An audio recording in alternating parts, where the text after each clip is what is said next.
Сәлеметсіздер ме, құрметті көрермендер? Сіз ұйықтар алдында тамақ жейсіз бе?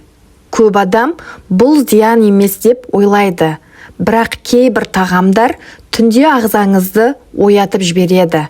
Нәтижесінде ұйқы бұзылады, жүрекке күш түседі, салмақ қосылады. Бүгін мен сізге ұйқы алдында жеуге болмайтын ең қауіпті тағамдарды және оның нақты себептерін айтатын боламын. Олай болса, арнадан алыстамаңыз. Майлы және ауыр тағам. Кешкісін ет, қуырылған тағам жейсіз бе?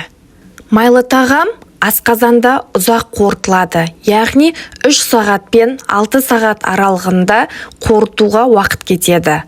Ас қорыту жүйесі түнде баяу жұмыс істейді. Нәтижесінде ұйқы сапасы төмендейді, асқазанға ауырлық түседі. Торт, шоколад кешкі жағымды әдет пе?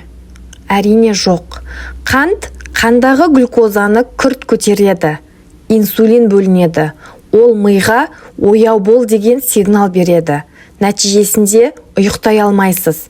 Түнде ояна беретін боласыз. Кофе және шай. Көп адам кешкі шайды зиянсыз деп ойлайды, алайда кофеин 6-8 сағатқа дейін әсер етеді. Ол жүйке жүйесін қоздырады. Нәтижесінде ұйқы кеш келеді, терең ұйқы болмайды. Ащы тағам. Ащы тамақ түнде өте қауіпті.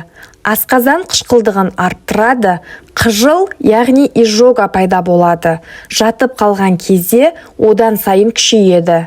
Келесі, түнде жатар алдында жеуге болмайтын тағам ол фастфуд. Бургер, лапша, тез дайындалатын әртүрлі тағамдар тұздары көп болғандықтан денеде су жиналады. Майлы болғандықтан ас қорыту баяулайды. Сіз таңертең ісініп, шаршап оянасыз. Ал енді не жеуге болады деген сұраққа келер болсақ, әрине жеңіл тағамдар, яғни айран, йогурт, әртүрлі көкөністер мен жемістерді жеуге болады.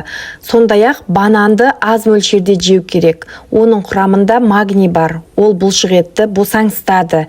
Және жатар орынға жылы сүт ішкенде пайдалы. Оның құрамындағы триптопан ұйқы гормонын қолдайды. Алайда ең пайдалы әдет тамақты ұйықтардан 2-3 сағат бұрын жеу. Бұл маңызды ереже. Қорыта айтқанда, ұйқы денсаулықтың негізі. Егер сіз дұрыс тамақтанбасаңыз, тіпті 8 сағат ұйқыда көмектеспейді. Ақпарат пайдаларыңызға жарайды деген ойдамын. Каналға тіркеліп, лайк басып, жақындарыңызбен бөлісе отыруды ұмытпаңыз. Дендеріңіз сау болсын, ауырмаңыздар.